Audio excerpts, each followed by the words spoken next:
The Galactic Challenge. The massive crystalline dome of the Galactic Council chamber stretched impossibly high above the assembled delegates. Thousands of beings from across the galaxy sat in perfectly arranged tiers, their various forms of communication creating a symphony of clicks, chirps, and harmonic resonances. The translation matrix hummed with constant activity, converting thoughts and sounds into universal understanding. At the center of it all, the speaking platform rose like a monument to galactic cooperation. Today, however, it would become something else entirely. High Chancellor Zephyk of the Altarian Collective called the session to order. His 4 arms gestured gracefully while his melodic voice filled the chamber through the amplification network. Esteemed delegates, we gather today to address the controversial topic of Deathworld classifications and their impact on galactic expansion policies. A ripple of interest passed through the assembled crowd. Deathworlds were a source of constant debate. These planets, deemed too hostile for civilized life, represented vast untapped resources that no species had successfully claimed. Many had tried, and all had failed spectacularly. Our agenda includes testimony from various member species regarding their experiences with these challenging environments, Zephyk continued. However, we have received an unusual request for presentation time from a relatively new member species. The murmur that followed carried a distinct tone of amusement. Several delegates exchanged knowing glances. The Terran Federation has requested permission to address this council regarding their alleged success in Deathworld colonization, Zephyk announced. I present Dr. Sarah Chen, xenobiologist, and Captain Marcus Rivera, Colonial Operations Specialist. The laughter began immediately. From the Vrex delegation came a series of chittering sounds that translated as barely contained mirth. The elegant seraphim beings, with their gossamer wings and luminescent skin, produced harmonious tones that conveyed polite skepticism. Even the stoic Corvin representatives, massive bear-like creatures known for their seriousness, rumbled with what could only be described as chuckling. Dr. Sarah Chen walked onto the platform with measured steps. She was unremarkable by most galactic standards. Average height, dark hair pulled back in a simple style, wearing a plain gray suit that seemed almost primitive compared to the flowing robes and biomechanical enhancements sported by other delegates. Behind her, Captain Marcus Rivera followed. Tall and lean, with weathered features that spoke of time spent in harsh conditions, he wore a simple uniform bearing the insignia of the Terran Colonial Marines. Ambassador Quillith of the Hegemony Empire stood without being recognized. His species, the Zentori, were known for their pride and their stunning blue-scaled skin that shimmered under the chamber's lights. Chancellor, with respect, why are we entertaining this obvious fabrication? The human species has been members of this council for barely 50 standard years. Their technology is primitive, their lifespan laughably short, and their physical capabilities unremarkable. The idea that they have succeeded where the greatest civilizations in the galaxy have failed is not just unlikely, it's impossible. The murmur of agreement that followed was nearly unanimous. The Corvin delegate, General Thrak, added his voice to the chorus. The humans' homeworld is barely habitable by their own admission. Class M planets are already challenging enough for most species. The notion that they could survive on true Deathworlds is beyond credible. Dr. Chen waited patiently for the noise to subside. When she finally spoke, her voice was clear and carried no trace of defensiveness or anger. Honored delegates, I understand your skepticism. Before we present our evidence, may I ask how many of your species have attempted Deathworld colonization in the past 1,000 years? The question caught many off guard. After a moment, several delegates began raising appendages or activating response signals. The count was impressive. Nearly every major species had attempted such colonization at some point. And the success rate? Chen continued. Silence fell over the chamber like a heavy blanket. The uncomfortable truth was that the success rate was exactly 0. Every attempt had ended in failure, often catastrophic failure that cost not just resources but lives. The Hegemony Empire, Chen said, consulting a data pad. Lost 3 entire colonial expeditions attempting to establish mining operations on Kepler 442 bits. The official report cited impossible atmospheric conditions and unpredictable seismic activity. The final transmission from colony ship Magnificent mentioned something about the ground itself seeming to fight back. Ambassador Quillith's blue scales darkened slightly. That information is classified. Was classified. Captain Rivera spoke for the first time, his voice carrying an edge that hadn't been there before. Your government declassified it last year as part of the Colonial Failures Documentation Project. We read it with great interest. Dr. Chen moved to the holographic display controls. The Vrex Confederation lost an entire fleet to what they termed aggressive planetary defenses on Wolf 359C. The Seraphim Collective abandoned their attempts on Proxima Centauri after what they described as environmental hostility beyond comprehension. Each species mentioned shifted uncomfortably as their failures were laid bare.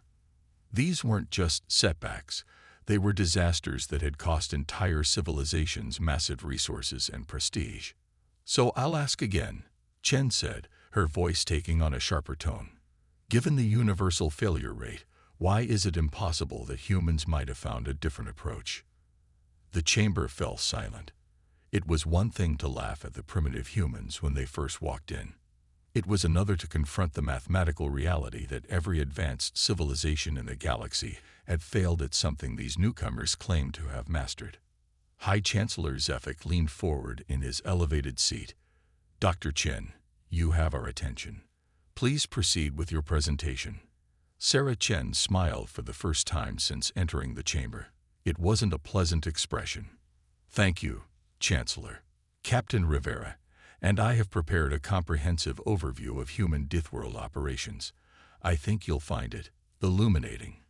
She activated the holographic display, and the first image materialized above the platform. It was a planet that every species in the chamber recognized, Gehenna Prime, one of the most notorious death worlds in known space. The surface was a hellscape of active volcanoes, toxic atmosphere, and radiation levels that would kill most life forms in minutes.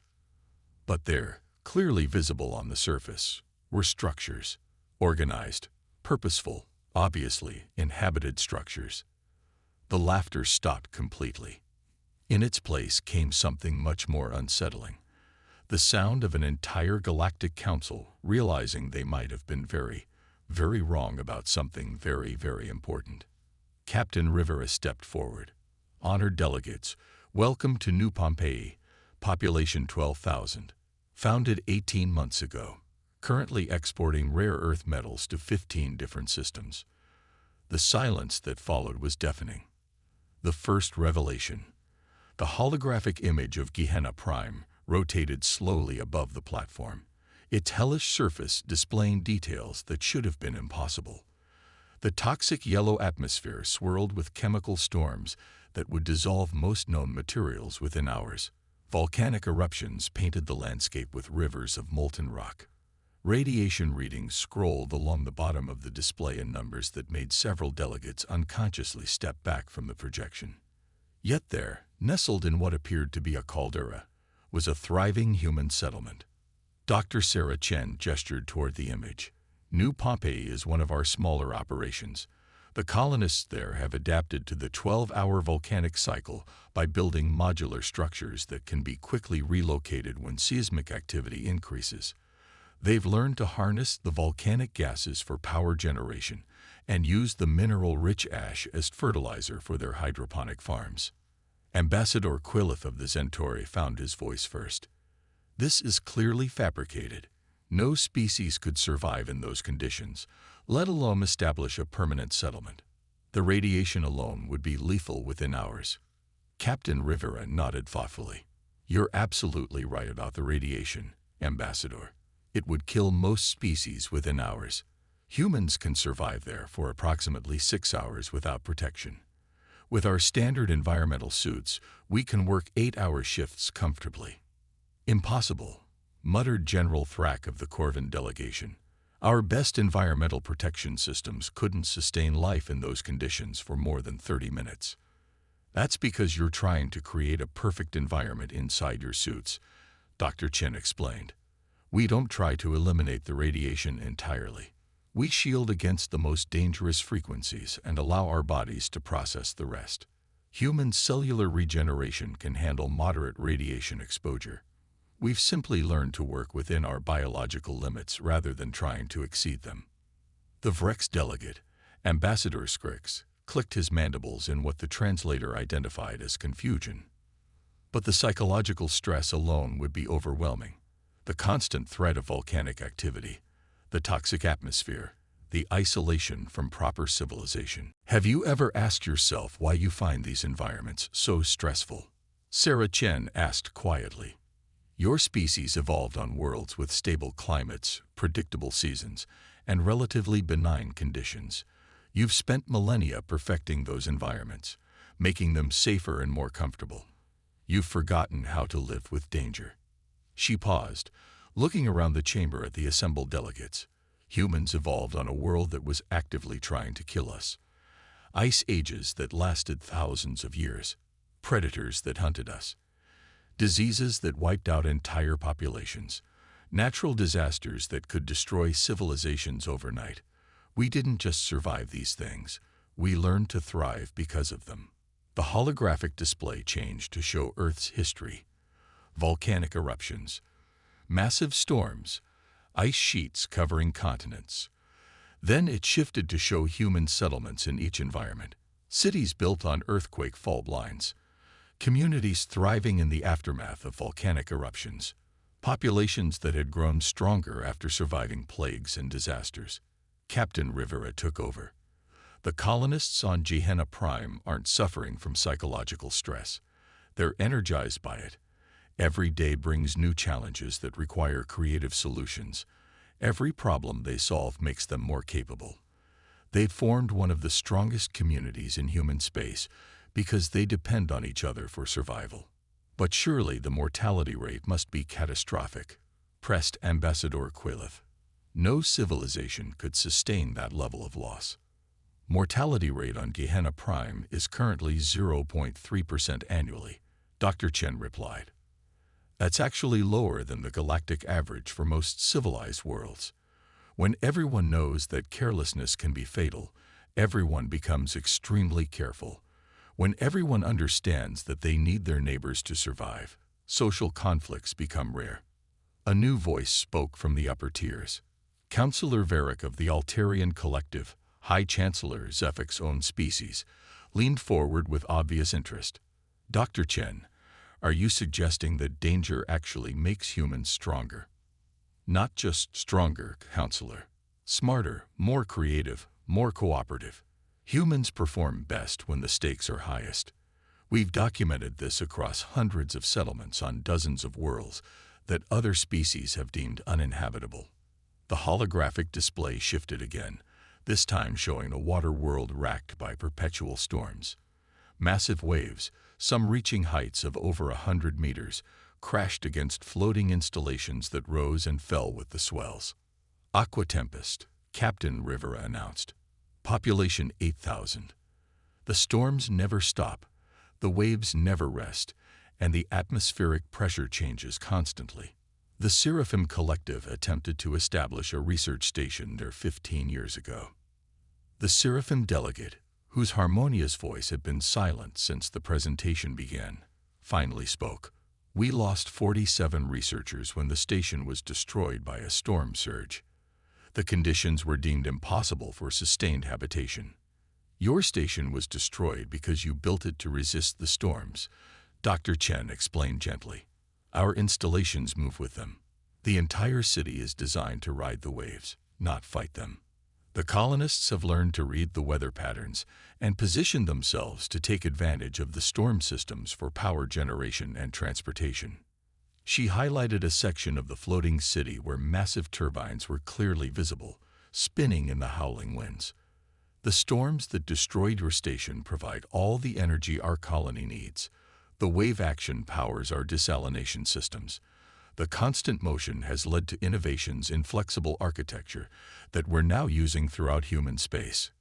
Ambassador Scrix of the Vrex delegation was frantically consulting his datapad, but the economic cost must be enormous. Supplying such remote and dangerous colonies, the loss of equipment, the specialized technology required. Captain Rivera smiled. Aquatempest turned a profit in its second year of operation. They're currently the largest exporter of storm-generated power cells in the sector and have developed new techniques for deep ocean mining that other species hadn't thought possible. The chamber erupted in excited chatter. Delegates were consulting their own datapads, cross-referencing reports, and engaging in rapid conversations with their staffs. The initial mockery had been replaced by something far more complex, a mixture of disbelief, curiosity, and the first stirrings of concern. High Chancellor Zefik called for order. Dr. Chen, Captain Rivera, these claims are extraordinary. You're suggesting that humans have not only survived on Deathworlds, but have actually established profitable colonies. That contradicts centuries of galactic experience. The holographic display changed once more, this time showing a comprehensive map of human space. Red dots marked Deathworld colonies, blue dots marked standard habitable worlds. The audience fell silent as they realized that nearly a third of all human settlements were on worlds they had classified as uninhabitable. 47 active Deathworld colonies, Dr. Chen announced.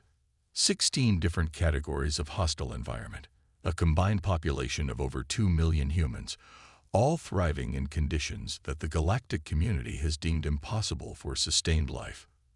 She paused, letting the numbers sink in. And that's just the beginning. We have expansion plans for 37 additional sites over the next 5 years. Worlds that contain resources other species can't access, technologies other species haven't developed, and opportunities other species haven't imagined. Ambassador Quailith's blue scales had gone pale. You're talking about expanding into regions of space that the entire galactic community has written off as useless. If these claims are true, then everything changes, Captain Rivera finished quietly. The economic balance, the resource allocation, the territorial boundaries, everything. The chamber had gone completely silent. Thousands of beings sat motionless, processing the implications of what they had just heard. If the humans were telling the truth, they hadn't just found a new way to colonize hostile worlds. They had found a way to access resources and territories that the rest of the galaxy had abandoned as hopeless.